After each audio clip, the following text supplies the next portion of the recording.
This is a Headgum podcast.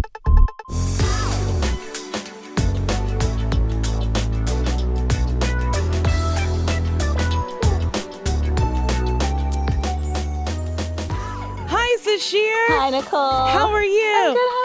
I'm good. How are you? I'm good. We have a guest today. We do that sometimes. Hit it. Oh, okay, yes. Known as one of the most stylish filmmakers for his impeccable personal style, Paul Feig is a DGA-winning, Emmy-nominated filmmaker who has directed a number of films, including Bridesmaids, The Heat, A Simple Favor, Last Christmas, Another Simple Favor, and Spy. Ooh, Spy. The latter of which is celebrating its 10-year anniversary this year. Oh, He also created and launched his own award-winning gin brand, Arting Stalls. Yeah. Ooh, which won Best Gin, and double gold at the 2019 Yum, yum, yum, yum, WSWA yum. competition, and a cocktail book called Cocktail Time. That's a cute name. That was released by William Morrow. Paul's next film, Lionsgate, The Housemaid, stars Sydney Sweeney, Amanda Seyfried, Brandon Sklenar, and Michelle. Michele. I mean, great. Oh, man, Michele Sasheer. Morone. This is why she wanted me to do this. And comes out Christmas Day. The film is based on the global literary sensation by Frida McFadden and spent 120 weeks and counting on the New York Times bestseller list. We have Paul Feig. Thank you. Yay. Thank you for being here. Thank you all. Thank you. Thank everybody. Thank you. It's great to be here. Yes. Thank you both. It's so sweet of you to have me on the show. I really appreciate it. We're excited. Yeah. Oh, well, thank you. I'm not as excited as I am. This is really cool. This is really cool.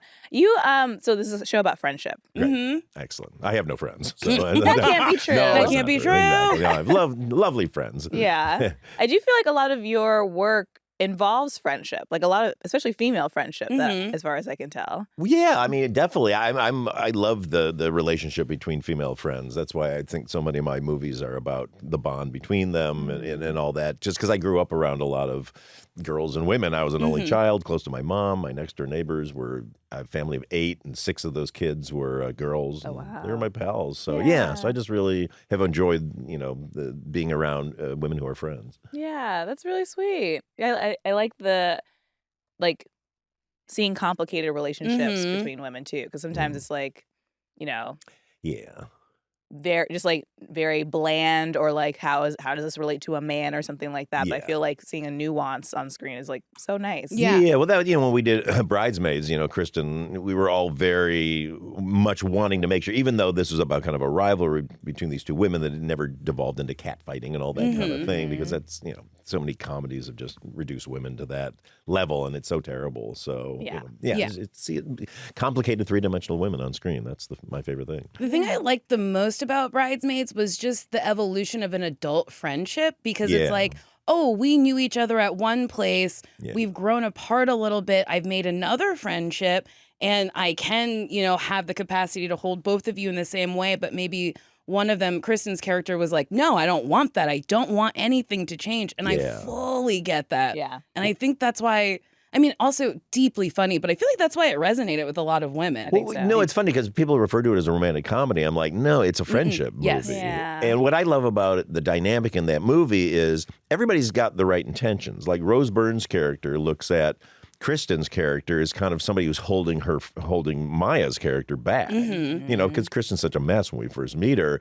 And so she's very kindly trying to move this person, this toxic friend she considers her to be, out of her life.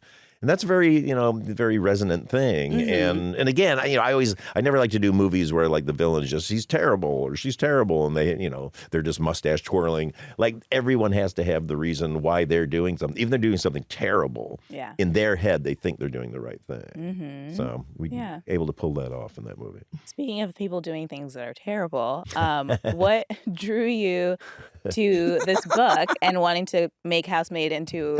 That was a good segue. Man, wow, I'm going to catch my breath after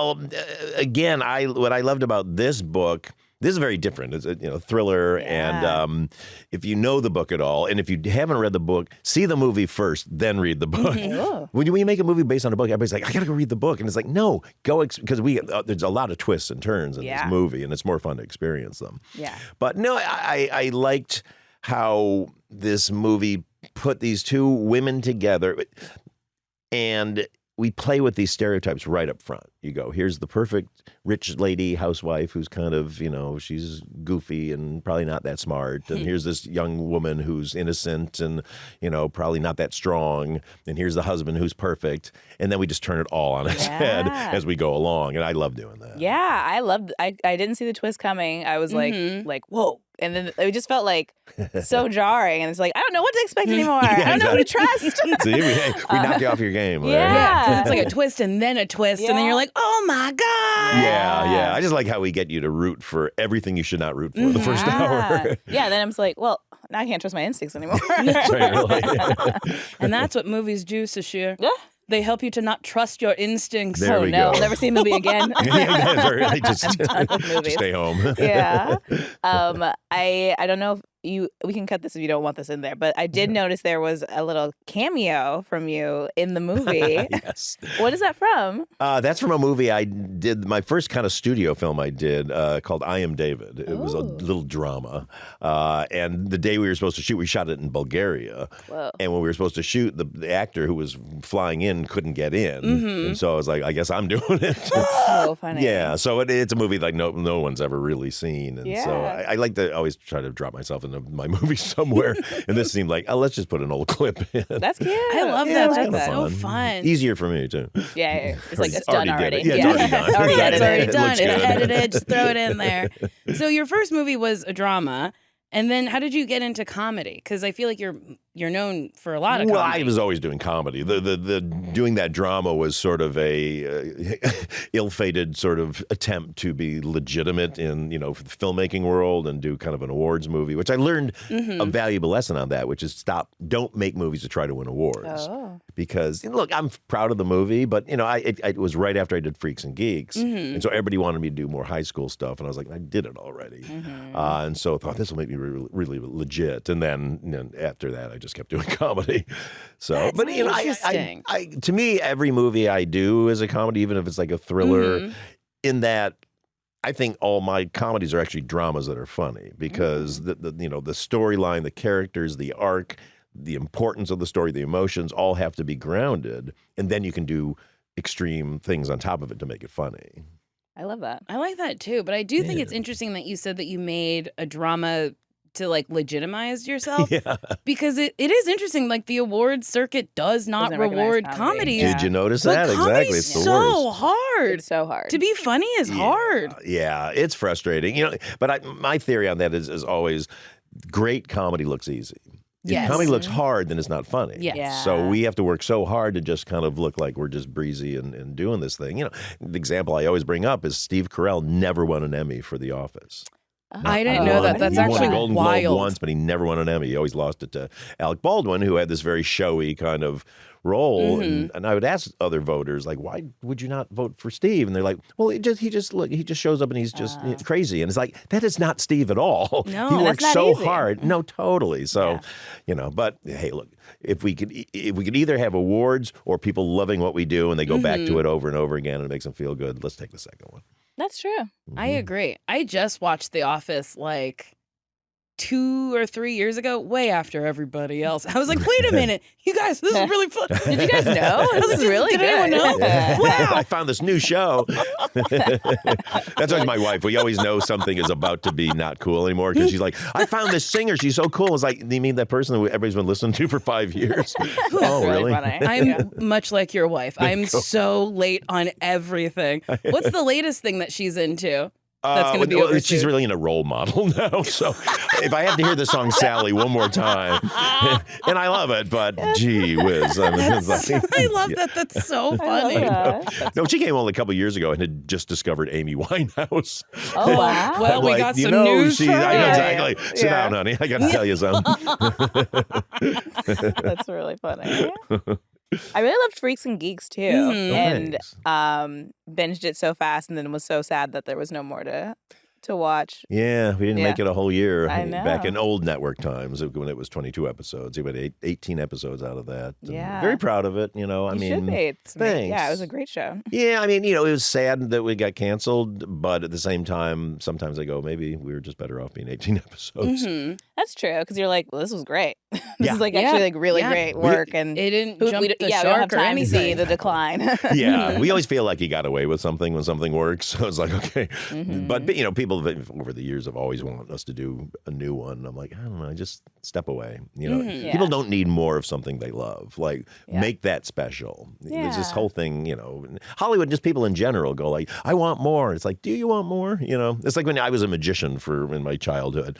And whenever you do a trick, you know, magic. Sasheer and I both went, Yeah. we were like, Dude, not a good magician, by the way. But whenever you do a trick, people go like, do it again. It's like, no, if I do it again, you're going to see how I did it. Right. So, Yeah. but it's a natural instinct, I guess, to want more. What was your favorite trick that you did?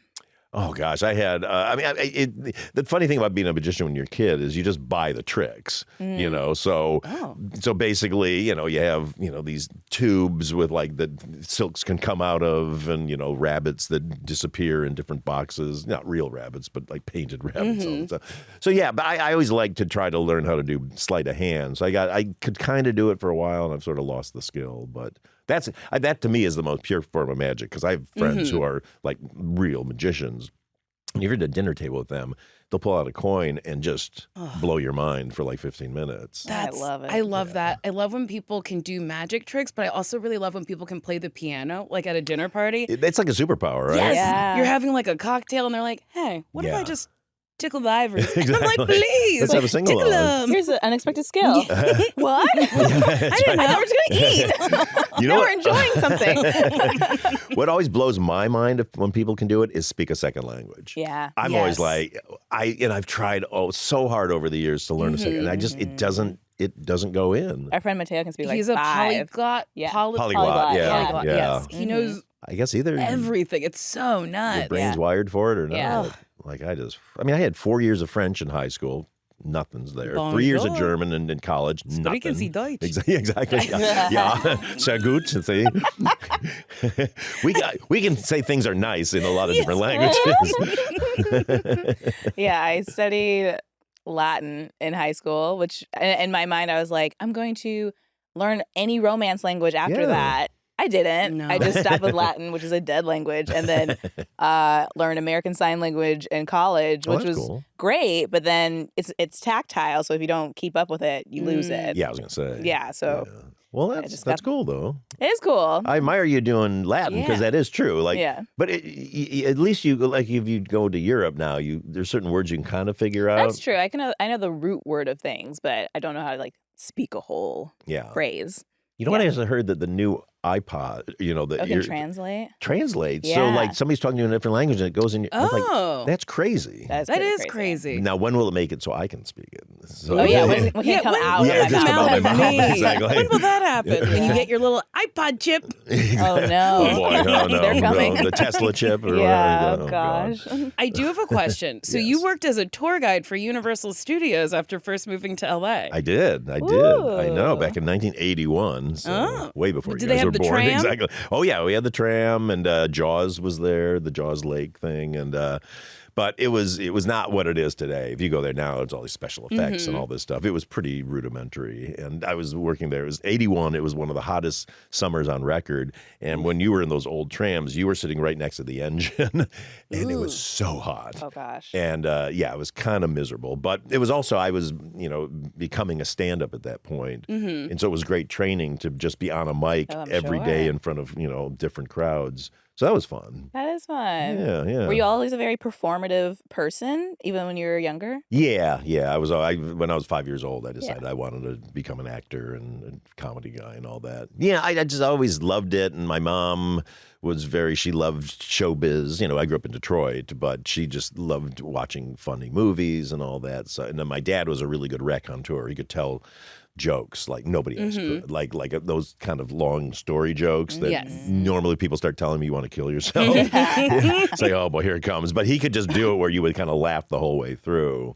And then my mom liked, like I said, really silly humor. She just Yeah. liked physical comedy and stuff like that. Do you have a movie that you remember watching as a kid with your parents? Well, I remember watching Singing in the Rain with my mom, and I was taken with the tap dancing in it that I immediately said I want to take tap dancing classes. Oh, wow. And I did for about 8 years and never learned one time step. I had the worst teacher. Oh, no. It was at this school where it was like jazz on taps, and I didn't know it wasn't just like hoofing. And so it was all like flat ball change, flat ball change, flat ball spin, spin, spin. And it's like, why can't I do a time step? I'm so mad to this day I can't do a time step. I'll tell you something. I also took tap for like 8 years. I also cannot time step. I can only shuffle off a buffalo. I think that's what it's called when you shuffle and travel. Yeah, Yes. exactly. That's it. That's all I can do. Whoa. And I can do like, flat ball change or whatever. Yeah. But I can't time step. I feel like the only thing I can do is time step. Really? Yeah. Oh, But I man. only did Which we had show your off. teacher. Okay, Exactly. I guess you had a better Whatever. education than us. Okay, Detroit, New Jersey didn't teach. Indiana taught. I just took a drop-in tap class, and that's like mostly what they taught us. But that's good. You had a Yeah. good teacher, like did a have a good traditional teacher. teacher. Yeah. No, I was the only boy in the class of like 10 or 12 other girls. And in 8 years, not one of those women ever spoke one word to me. Never. Oh, no. It was just recitals, anything. It just like, I would just come in and stand Because there. you were a and- boy? I guess. I mean, That's obviously I didn't rude. instigate anything either. 'Cause I Yeah, was they weren't nervous. talking to you. They wouldn't tell you either way. Yeah, exactly. But no, it still blows my mind when I think about that. Yeah. I could not tell you who was in the class. Wow. Yeah. That's so rude. There were no boys in my class, and I'll never forget. We had one recital where the song was "Hit the Road, Jack," and I was Jack. Oh, that's fine. I was the star. Oh my! I have pictures, and I remember it as being like a pivotal moment where I was like, "I'm the star. Yeah. These other bitches, they don't matter." This is And the that beginning led of the you road. here. That yes, led you here. See, Yeah. exactly. How did you hit the road? Like, how I was had a little bindle. Okay. I wore white little oh, kids. You were a hobo. I was a little hobo, and then they would be like, "Hit the road, Jack," and I'd shuffle off a buffalo.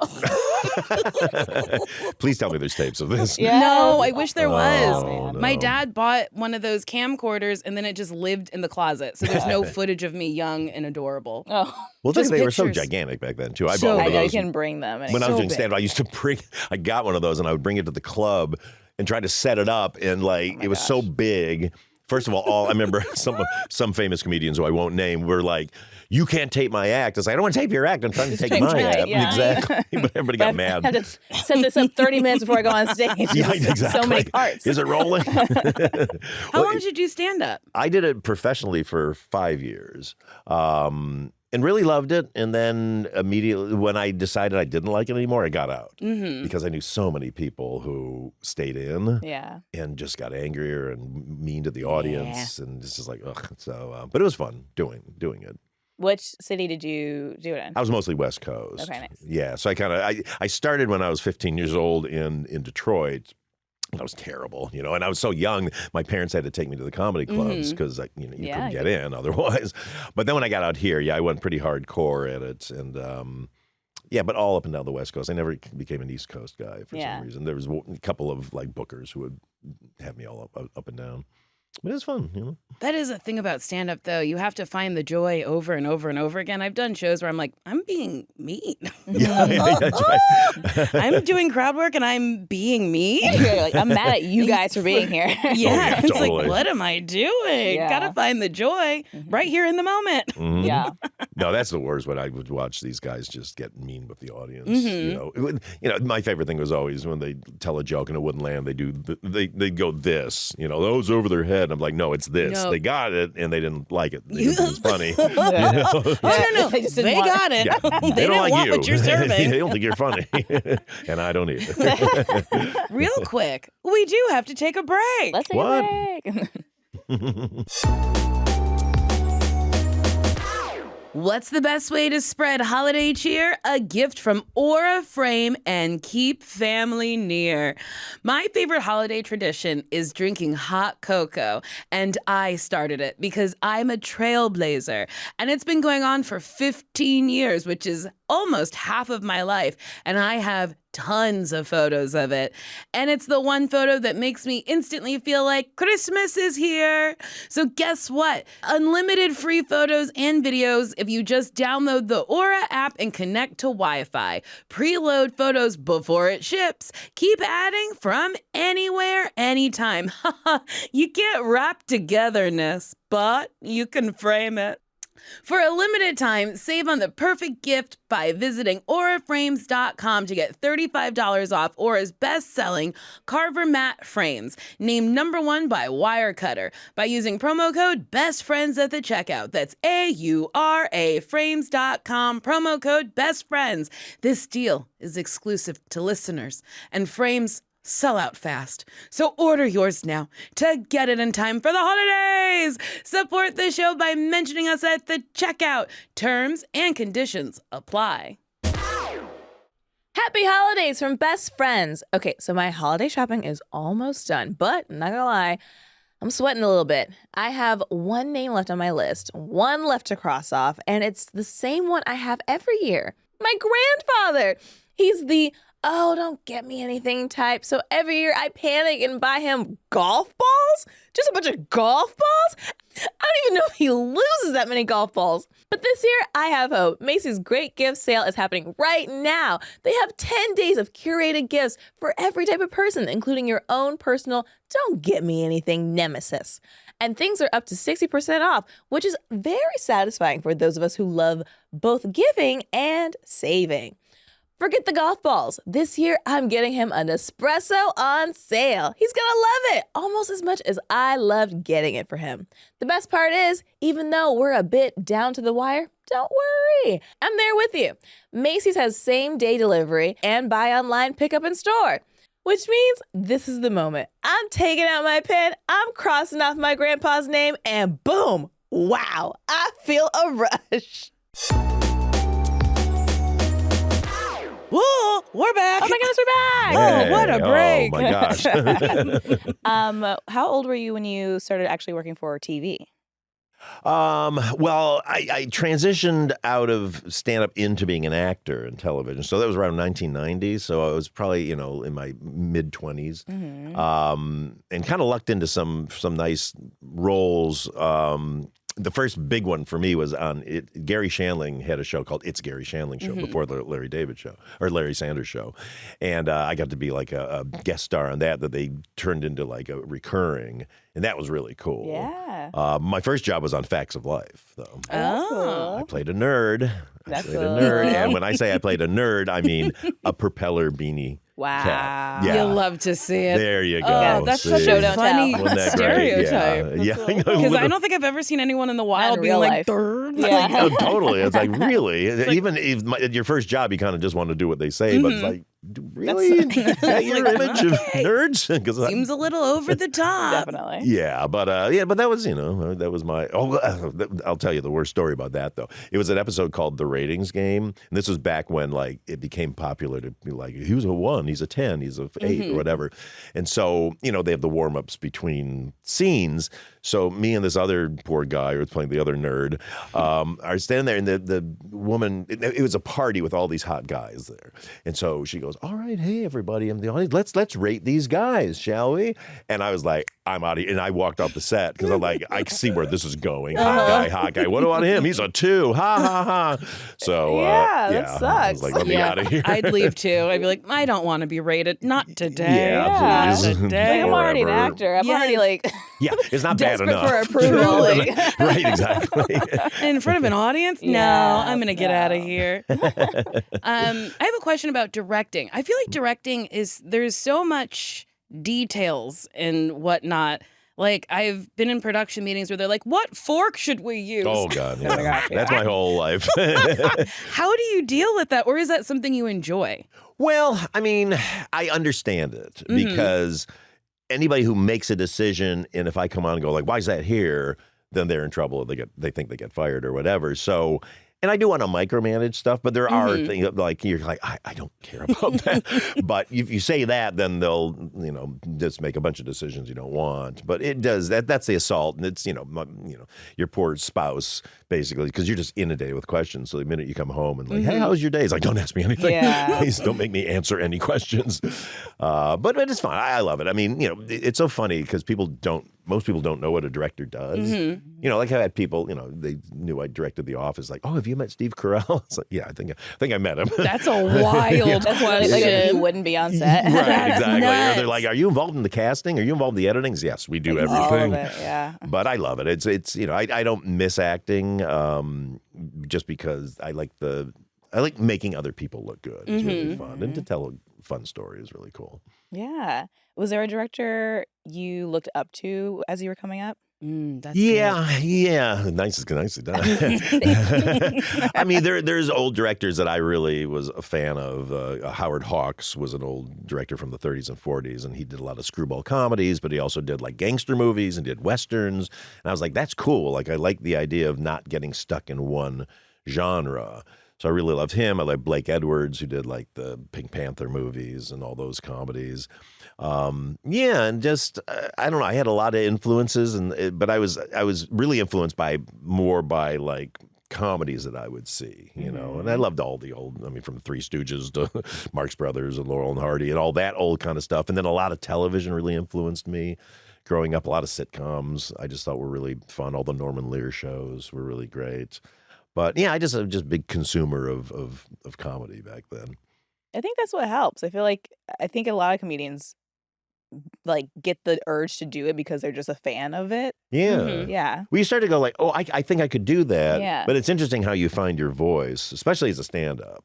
Because you're basically just kind of copying other comedians when you're starting out. And then as you're with an audience, you start to go, oh, they're responding to this. And that was the moment I was actually kind of myself. Because I was really influenced. Well, I mean, coming up, all I listened to was like Steve Martin albums and George Carlin and Lenny Bruce.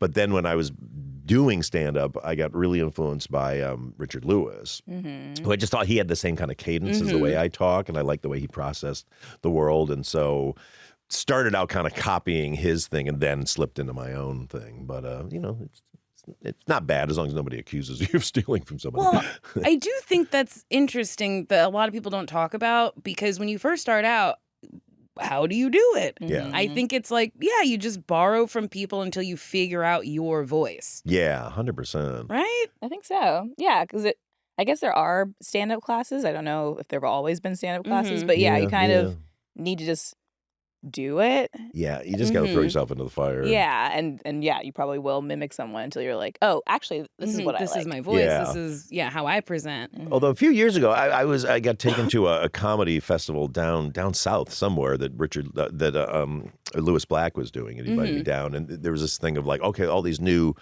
people are going to do it who want to be stand-ups. I was like, okay, this is going to be terrible. They were all really kind of good. The confidence level of all of them and their voice. I think there's so much stand-up out there now that there's a lot more to see. Like I was coming up, you just had the big people, and then that was it. Yeah. But now there's so much comedy everywhere. But I think it's great because you get a chance to discover your voice, and then all the stuff you can do on the internet, and YouTube and all that, you got to find it. So it's really, I think it's a good time to be coming up in comedy. I think so, yeah, because also you can just film your stuff with a phone, not a camcorder, and then just Thank God. Just a little smaller. yeah, immediately put it online and have an audience have access to it so much quicker than like promoting a show, having people come to a club, hopefully getting booked at the club, Yeah, it's very different now. No, that was always the power that Hollywood and the entertainment business in general held over us was distribution. Yeah. We could do the stuff, although even then it was hard if you had to film something, that was expensive. But yeah, even if you could just videotape it, how do you get it out there? And so, when I lecture to film students and actors and stuff, I'm always like, you guys have no excuse not to be doing stuff and get yourself You're out right, there. because you have an iPhone, there's iMovie, you can absolutely make a short very cheaply and put it out there. And it's going to look great, too. Yeah. HD and all that stuff. I mean, the first movie I did before I did I Am David, I self-funded this feature film for like $30,000, and all the money went into buying 16 millimeter film stock and processing it. And it didn't look that good. It just kind of was degraded. It just looked like a horror movie or something. What it's supposed to be. It's a rom-com, but you're like, oh, the lighting's a little wild. It's a little grainy on this screen. Did you study film or did you just self-teach yourself? Well, I kind of self-taught when I lived back in Michigan with my next door neighbor. That we would just make these Super 8 films. But then I did end up going to USC Film School. Because when I was a tour guide at Universal, I'd heard about USC Film School and applied and got in. But as much as I liked going to USC Film School, I think I learned more when I just started doing my own stuff. Yeah. When I did that movie that I was talking about, the $30,000 one, that was just a crash course in how to produce, how to just deal with everything. I'm sure. Yeah. Yeah, I feel like doing is way more helpful than, you can learn things and learn how to do the thing that you want to do, but just doing it. Yeah. Trial and error. Seeing what works, what doesn't work. I think that's so much more helpful than school. Yeah, exactly. Well, failure, Yes. that's the ultimate teacher because you're like, not going to do that again. Okay, screw that up. So let's, learn. Is your wife your best friend? Yes, she is. I love that. Will you tell us how you met? Oh, I certainly will. Well, she was my manager. Oh. But before that, we had, unbeknownst to me, well, actually, I was going to say, when you brought up Hit the Road, Jack, that's kind of how she first became aware of me because I was working with this guy from my film school, and we put together this trailer that I was going to be the star of this movie, and he was going to direct it. And so we filmed this trailer, and in the trailer for one scene, there was kind of a takeoff on Cocktail, with the Tom Cruise throwing the bottles around. And so this juggler we hired to play that. Well, that juggler is one of her clients, so he showed her the trailer. She's like, "Who's that guy?" Yeah, because she liked me. Because here, I'll explain this. Her perfect man back then would be Jerry Lewis. So she wasn't looking for like a hot guy, but but a funny guy. A funny guy. Exactly. So then we kind of were parties at the same time, but I didn't know who she was, and she would come up and talk. And I was like, "Oh, that girl's really cute," but I don't know who she is. And she was like so. Aggressively kind of being friendly. Just like, who are you? And then finally, when I did a movie as an actor called Ski Patrol, and I thought I was, going to be a big movie star from that. And I had these managers that were pretty high end at the time, and I came back and they immediately fired me because they thought the movie was ridiculous, And so, okay. Also, then so harsh after one movie. Yeah, oh, really harsh. I know. Yeah. So, but then one of the guys from the movie said, "Oh, I have a friend who's a manager," and I went to meet with her, and it was her.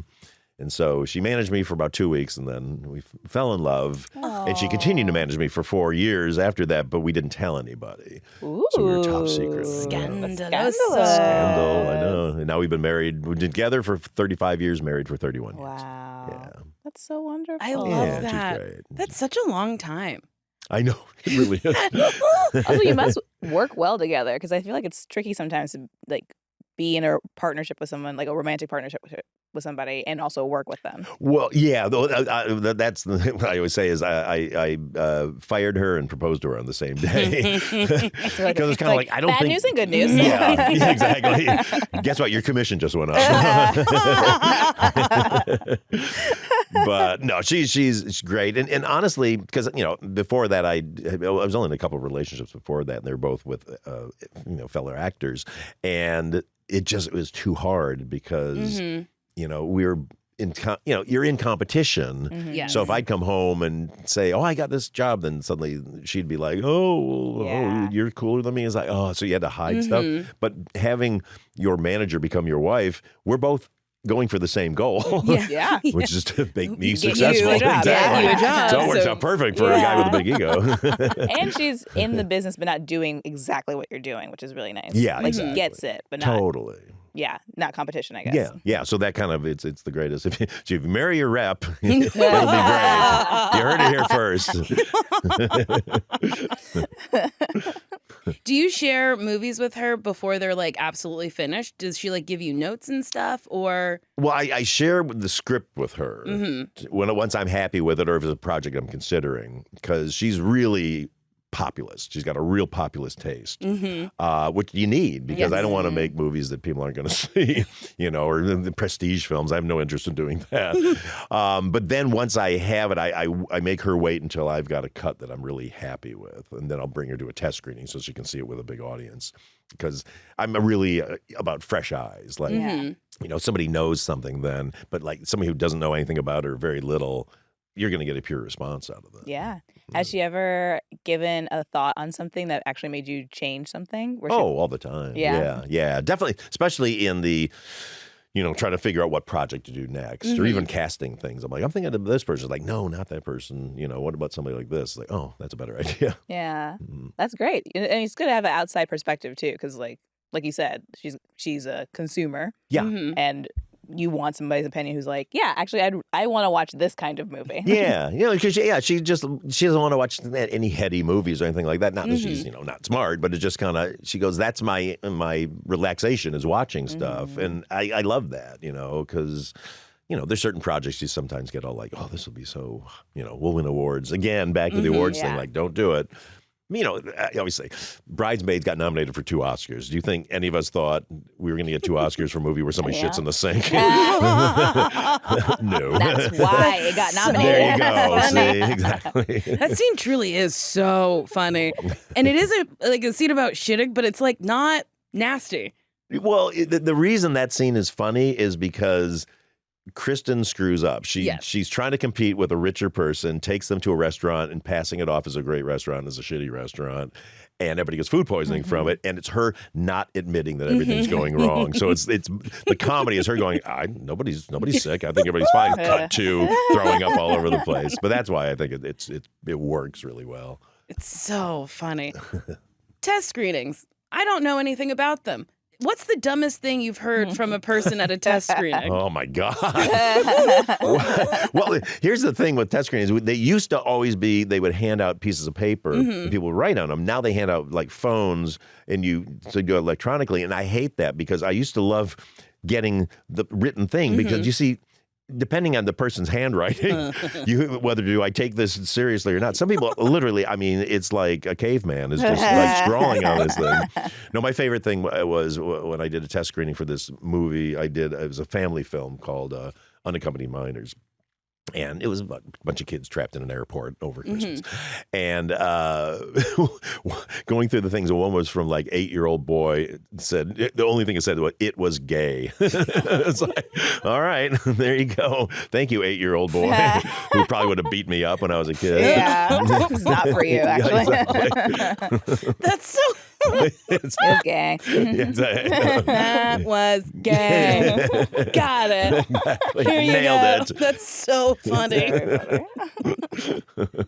But I love test screenings. I live and die by test screenings. It's really, that's the only way to really know how your movie's working. And I don't do friends and family screenings. Those are absolutely worthless. Oh, Yes. wait, why? Because they're They're your worthless. friends. They're your family. Everybody's They're like, gonna oh, go, so "That was great. so Wow, we great." loved it. And you're like, all right. Because I've true. been screwed by that a few times. You go, we got a hit. And then you put in front of a real audience. You're like, okay, this didn't work at all. But I like it. It's, my whole thing is I've got to make sure that my movie appeals to the broadest possible audience. And I like it. I want to please people. I don't want to put in something that nobody else thinks is funny that I think is funny. I mean, you'll always put in a couple for yourself. But that's about it.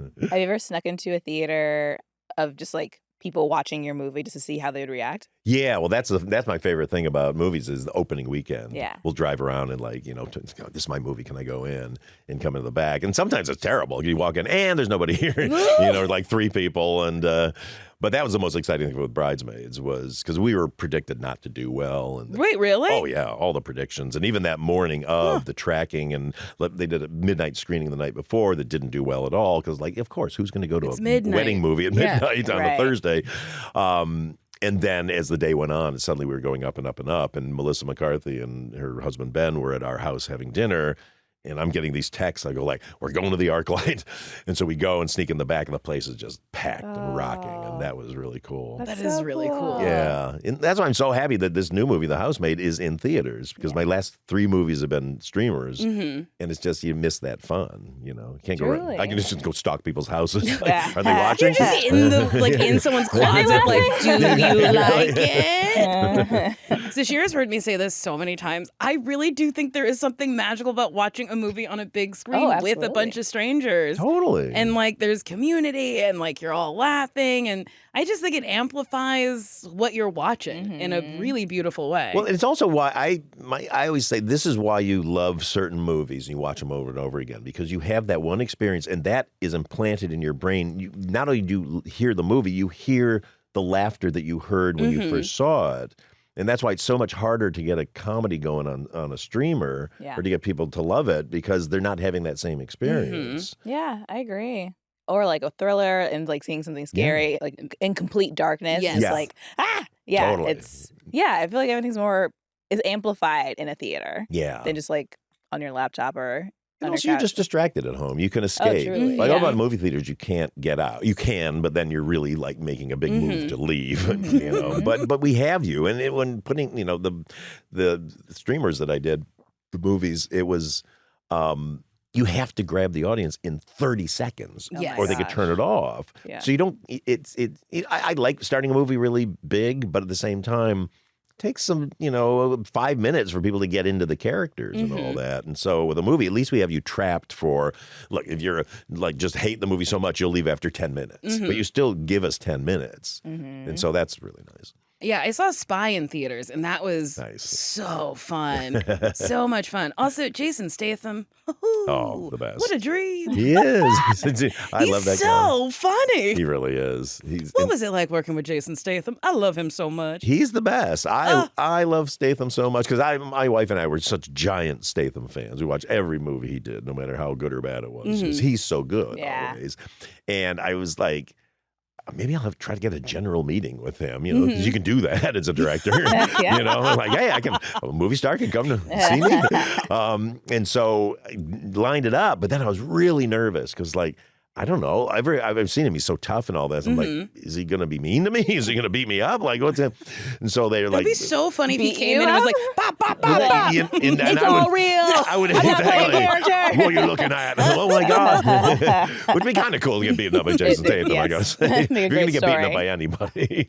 But they came in and they go like, Jason's out in the lobby and I'm in my office. I'm like, okay. So I kind of walk out and he's reading a magazine. He looks like Jason Statham. And I'm like, hey, Jason. Hey, Paul. Big smile. I'm like, oh my gosh, you're nice. And and then he had the best time doing it. It was so much fun because we'd write ridiculous jokes for him. I mean, a lot of those jokes for him were written on the set. Yes, there's like a blooper reel of him doing the alts. Yeah, so you see that, me feeding him these jokes. So funny. Oh, no, totally. Because I would feed him a joke and he'd just burst out laughing. And then he'd do it and he'd get halfway through it and start laughing. And then he'd do it the second time and just nail it. Yes. Oh my God. Sasheer, you have to watch it. Yeah. Because it's very, he's like, ha ha ha. And then he's Jason Statham. Yeah, exactly. And it's really wild to watch him like walk in and then just like he kills it. Oh, I love Jason Statham. He's so cool. Well, when I first cast him, I always like to have the actor come by and just kind of read through the script with me just to see what they're going to do. And so he came in one day. He's like, so how should I play this? I'm trying to be funny. I said, like, Jason, this is the most serious movie you've ever done. He's all right, got that. And he reading through and every line destroys. So he did it once. I go like, leave. Don't even look at the script again. I'll see you on the set. Wow. Don't rehearse. Don't do anything. You're perfect. Oh, that's interesting. I like that. Don't rehearse. What you've done is great. Because I feel like sometimes as an actor, you'll prepare something and people will be like, oh, okay. And you're like, well, I don't, you said, oh, okay. So what do I change things? What do I do? Exactly. Am I fired? Yeah. Yeah. We have to go to a break. Ugh. Oh. It's a break time. The way Break time. you did Oh, that. boy, do I need a break. And do I need a break? What do you want? Not family, not friends, not society at large. You. What do you want? And how do you want it? Without the noise of external opinions, you may have the space to find out on the dating app Field. Curiosity leads the way towards intimacy with others and yourself. Desires, interests, the space to change again and again. There's room for all of it here. If you have a fantasy, say it. If you have a desire, include it in your bio. You just may get what you want. If life on field interests you, here's a closer look at exactly what happens here. You can change. On field, who you were you can change. On field, who you were yesterday may not be who you are today. 62% of field members evolve their sexuality, interests, and desires within the first year on the app. In a place where there's no pressure to be anything, who will you be? No fast swipe culture. Sometimes attraction takes time. Here, you don't have to make a split decision in order to see another person. Skip profiles, go back, and take the time you need to decide if you really like someone. Expand your curiosity. There are 20 plus sexuality and gender identities listed on Field. In this space, you can explore who you are without judgment. There's no pretending. There's no need to write your profile like a job application and pretend to be what someone else wants. Within the Field community, the cultural norm is to be radically honest. It helps you find exactly what you're seeking. See what you have in common. Know what you're looking for. Field just rolled out their Shared Desires feature that immediately shows you what you have in common with somebody else. Download Field on the App Store or Google Play. When the weather cools down, Golden Nugget Online Casino turns up the heat. This winter, make any moment golden and play thousands of games like our new slot, Wolf It Up, and all of the fan favorite Huff and Puff games. New players play just $5 and get 250 spins on Huff and Puff slots. Download the app, sign up with promo code BESTFRIENDS, and play with 25 spins every single day for 10 days. With winter's hottest collection of slots, all your favorite table games, and unmatched excitement on Live Dealer, you've got everything you need to let the fun snowball all winter long at Golden Nugget. In partnership with Golden Nugget Online Casino. Gambling problem? Call 1-800-GAMBLER. Please play responsibly. 21 plus, physically present in Michigan, New Jersey, Pennsylvania, and West Virginia only. Void in Ontario. Non-withdrawable casino spins issued as 25 spins per day for 10 days. Valid for featured game only and expires each day after 24 hours. See terms at www.goldennuggetcasino.com/promos. Ends January 11th at 11:59 p.m. Eastern Time. What's that Kit Kat commercial? Give me a break. Give me a break. Break me off a piece of that Kit Kat bar. There we go. Is it your new sponsor? Not as well. Yeah. Hopefully, it is now. We just sang it. Yes. Send the check to Best Friends. And Wells Fargo's just like, who's best friend? Yeah. What? Which friends? That's right.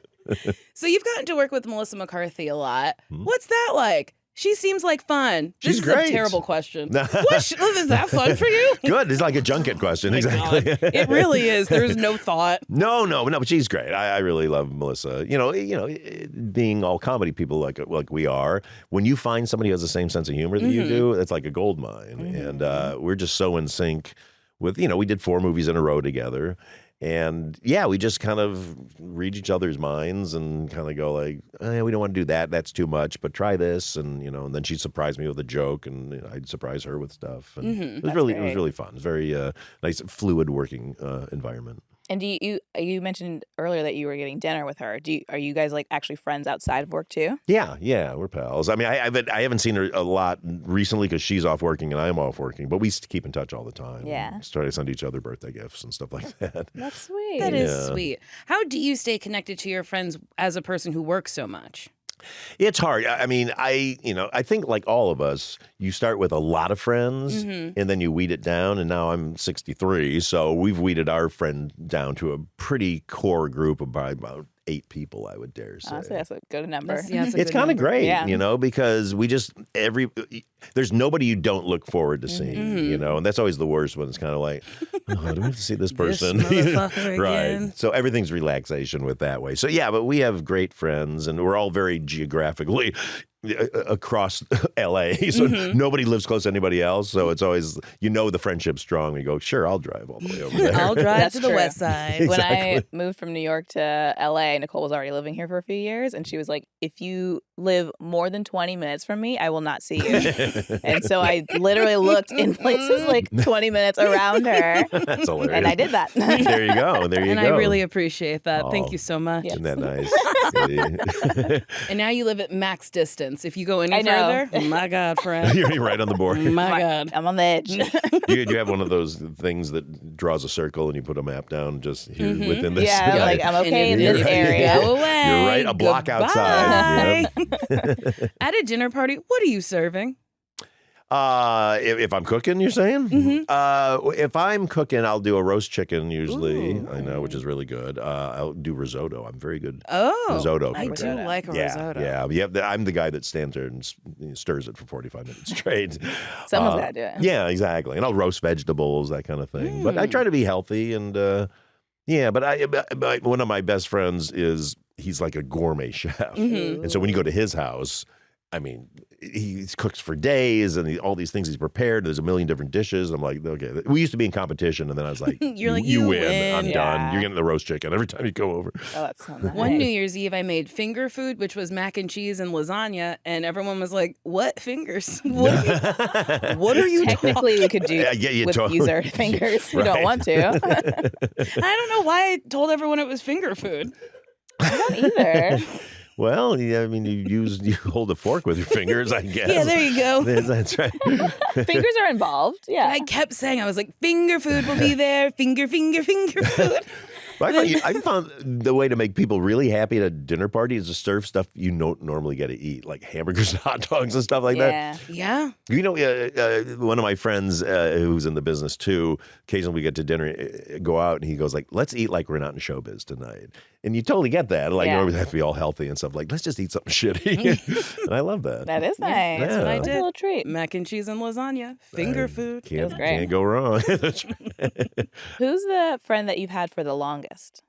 Ooh. Probably my friend Rob, who we were stand-ups together. Oh, nice. Well, then I also had my friend Mike back in Michigan, who was my babysitter. So I would dare say Whoa. probably that's the longest. Mhm. But then now that we don't live in the same area, we don't talk as much. But we still keep in contact. Mhm. But yeah, Rob, we met in the comedy clubs when we were both starting out, on open mic nights. And he's great. And, What drew you to Rob? I thought his act was really funny. Mhm. He was very kind of Andy Kaufman-esque. Like he would do a Ooh. thing where he'd like play a record and then like lip sync to it, but it was always really funny. And so I kind of, again, finding somebody to go like, I think we have the same kind of dumb sense of humor, Yeah. which is really fun. So yeah, we've always stayed in contact. Yeah, that's so nice. Yeah, that's how I Yeah. found Sasheer. I was like, wow, she's so funny. I want to talk to her more. Yeah. Nice. And when did you guys meet? Like How long? 15 years ago? Wait, 16 16 years ago. Oh, Yeah. wow. Huh, it's our sweet 16 year. Oh my goodness. Oh, look at you. Give me a car. And where was that? Was it here? in New York, yeah. Yeah, we were doing improv and we were doing a show together, but we hadn't met before the show because it's improv. You don't have to really know each other. Exactly. Better to be surprised. Yeah, Yeah. surprised by these people. And she was just so funny. And I was like, wow. Was it UCB? Yeah. Yes. Nice. Yeah, Nice. yeah. Our teacher put a mashup group together, and that's how we first met. And then we kept seeing each other, but we never had a class together. But eventually, we were like, we should perform together. And yeah, it was pretty magic. It was like pretty instant. We were like, oh, this really Yeah. works well. Like being that's so on great. stage, she would say something, and I was like, oh, I knew she was going to say that because I have this. I want to say this. Mhm. Oh. Yeah, it was truly, truly magical. Yeah, That's yeah. how- And we've been together Da, da, da, da. ever since. And I've never said, give me a break. I was hoping you were going to transition into that. Our new sponsor. Yeah, it's nice when you can meet like-minded people, especially ones that make you laugh. It's Yeah. like so important. Well, again, yeah, comedy is the most specific of all the art forms because, I always say with movies, everybody can agree what's scary, what's sad, what's thrilling, what's all this, but nobody can agree on what's funny. Yeah. You know? Yeah, it's true. It's also, I think it's so much harder to make people laugh than like Mhm. cry Yeah. or be Yes. scared. Yeah. Like, because people, I don't know, for some reason people feel like cynics. They don't want to laugh. Yes. I found that this, like when we were promoting Bridesmaids, people really hostile towards our trailers. But they would always go like, I would hear this all the time. Oh, clearly all the funniest jokes are in the trailer. Everybody thinks you're trying to hoodwink them when you're doing comedy. And I think it's because I think for years there's been enough kind of bad comedies on top of the good comedies that people paid a lot of money going in and they're excited and then it doesn't work. Yeah. But now it's just hard to get just a straight up comedy made. And I kind of get it a little bit because people need more stakes, like in their entertainment and comedy. Like old time comedy can be very just joke to joke, and that's fun. I love those kind of things. I love those old movies. But the movies I do, I always want to make sure, like I said earlier, I would want to have a bit heavy emotional core that's going to drive things through, and a good plot that drives you through, and then you hang all the comedy on that. Yeah. Do you also think people are so harsh on Bridesmaids because there's so many women in it? Well, I mean, it was funny. A lot of people thought we were making fun of Melissa's character in the trailers. So a lot of people were coming out, oh, the plus size woman, and you're making all these jokes about it. It's like, no, wait, just see the movie. Like she's the hero of the movie. Yeah. You know, but it just, I don't know. People are ready to be offended by and suspicious about a lot of things in comedy. And I'm not Mr. Anti-Woke or anything. I also, anybody who gets on this thing, well, you can't do anything comedy more. I don't agree with that. I think you're just trying to make people laugh. I don't want to do comedy that makes people feel shitty about themselves or makes one group of people feel bad about themselves.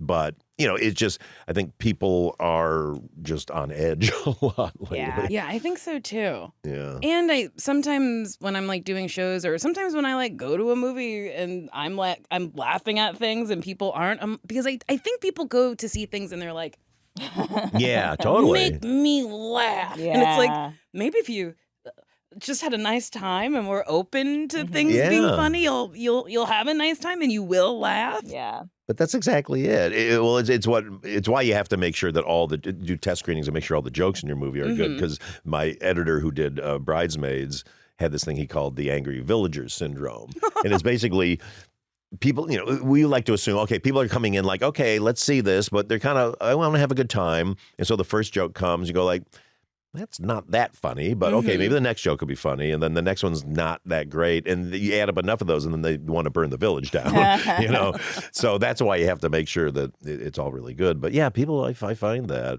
Well, also there's just something about funny. Well, a lot of comedy now is kind of hidden in horror movies. Yeah. You saw Weapons, right? Yes, very funny. Very funny. The end of it? Oh, but boy. I was in a theater in Palm Springs with like two other couples. And that, the whole last act where, the kids are chasing her around, and I'm howling with laughter. Same. And these people are looking at me like, this is a serious movie. I was like, you guys, it's not a serious movie. Yes. I'm telling you. All you have to see is Aunt Gladys, and this movie is not serious. But it's great. I mean, I love that Zach Kreger is, a comedy guy. Like, a lot of us in comedy are now moving towards thrillers and horror and all that because you get to elicit the reaction from an audience you get from a comedy, but then you get the extra reaction of scaring them and having them jump, and then they're going to laugh too. So it's kind of catnip for all of us. Yeah. And do you like that? Do you like being like? I love it. Yeah. Yeah, it's so much fun. I mean, I like affecting an audience. It's funny when we do our test screenings. We record the audience, their laughs, but also we now use night vision cameras so we can watch them as a group watching the audience. And I'm always amazed because I'm a very interactive viewer. I'm just always moving around. And so many people just sit there, like no matter what happens, they're just like, and I was like, God, but then you'll see there's other people in the crowd who are reacting. I'm like, I love you people. Yeah. Like everybody else is so jaded of like, yeah, show me more. I don't know. Like they're, it's the emperor, like thumbs up or thumbs down. Yeah. Like just have fun. So the crazier these movies are, the more fun you can have with them. Definitely. We saw Madam Web in theaters after people were like, it's the worst movie. And dare I say, I don't know. I had a blast. I had a really fun time. Yeah. There you go. Like the first weird thing that happened that was like, what? Someone in the audience was like, wait, what? And then we were all like, yeah, baby. It felt like we were like, we're now a community. Yes. Enjoying this together. See, that's fun. And we were all just talking out loud. Yes. And like, huh? Well, I love that. Well, that's the Housemaid gets that when we have, our audiences, they really get interactive with it, especially in the last act. They really go crazy. Yeah, it's fun. I just feel like I react to a lot of things in movies. I'm like shrieking in my in my seat and like putting my jacket on my face. Yeah. And I feel like sometimes I'm with people who are like You're doing a lot. And I'm like, but I'm enjoying it. Yeah, watching. exactly. How I can know you exactly. not? Well, my wife's a big like head hider, face Yeah. hider. I'm like, watch. You're missing all the good stuff. We saw the last Spider-Man movie where there was 3 Spider-Mans. And Andrew Garfield got applause, and then Tobey Maguire got no applause, but Sasheer went, woo! I was like, oh my. It was I was so like, come on, people. He's the OG. This is why we're here. so funny. I couldn't believe it. But yeah, I feel like I enjoy movies with you because you react so much. We watched Ballerina in theaters, and you had your coat up, and you were like, ooh, ah. I love it. I'm a very active. You'll be my favorite audience member. Yes, yeah, clearly. You'd be like, she's doing a lot. She's doing great. She knows what she's in for. I watched a guy throw up in our audience once. Yeah, for no reason. Just all of a sudden, this guy leaned over and threw up. I was like, wow, that's interesting. Okay. no. Was it on a joke or was it just out It of just nowhere? was random. I think he was just sick. Oh, you know? no. Because I was hoping to be like during like one of the more disturbing parts, but At that point, you gotta go home. Yeah. Yeah, Did he exactly. stay after that? I think he kind of did. I was like, if I was around him, clearly I would leave. Like, what's Yeah. worse than that smell? Oh God, that's God. tough. Maybe he has a thing where instead of laughing, he throws up. Be sure to sit by him. God, that's gross. Also, toxic masculinity. I gotta watch this. Yeah, I'm gonna barf. Gotta keep going. I showed them. Paul, do you own sweatpants? I own like workout pants, but only when I do my morning walk. I really loved the response. You were just like, well, yeah, I guess. But not sweatpants, technically. But you always look so clean and nice. Well, thank you. I love, old Hollywood, and you see those pictures of the directors and they're in suits and ties, and I don't know. Something I've always enjoyed. I like it. I like it Thanks, too. It's inspiring me to dress up more. Mm-hmm. I should. Yeah.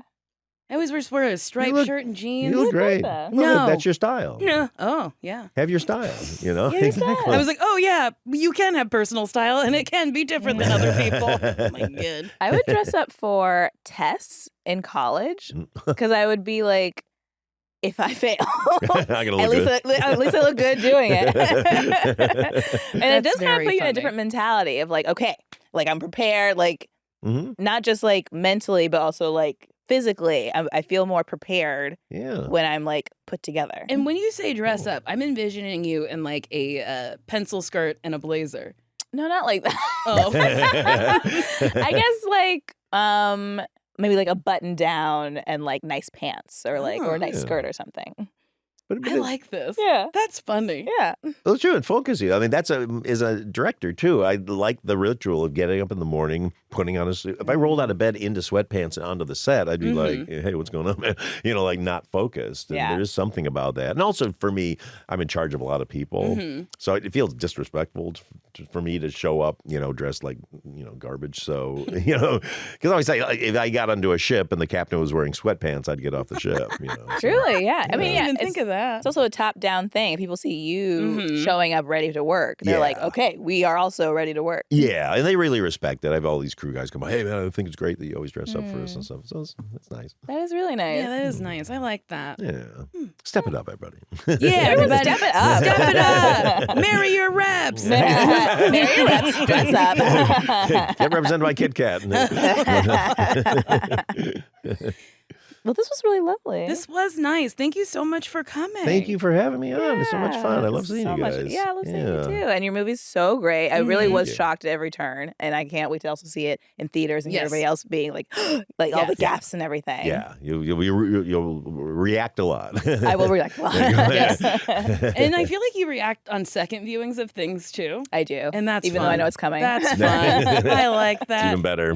But truly, thank you so much for coming. Thank you Thank both. you so much. Good to see Do you want to, when does it come out? Come on, Christmas, right? Well, actually, they moved it up a week, so we get an extra week of the holidays. So December 19th, we open. December Love 19th. Yeah, get ready. Head to the movie theater. Get in the theater. Get in the theater. All right. Well, bye. Bye. That was a Headgum podcast.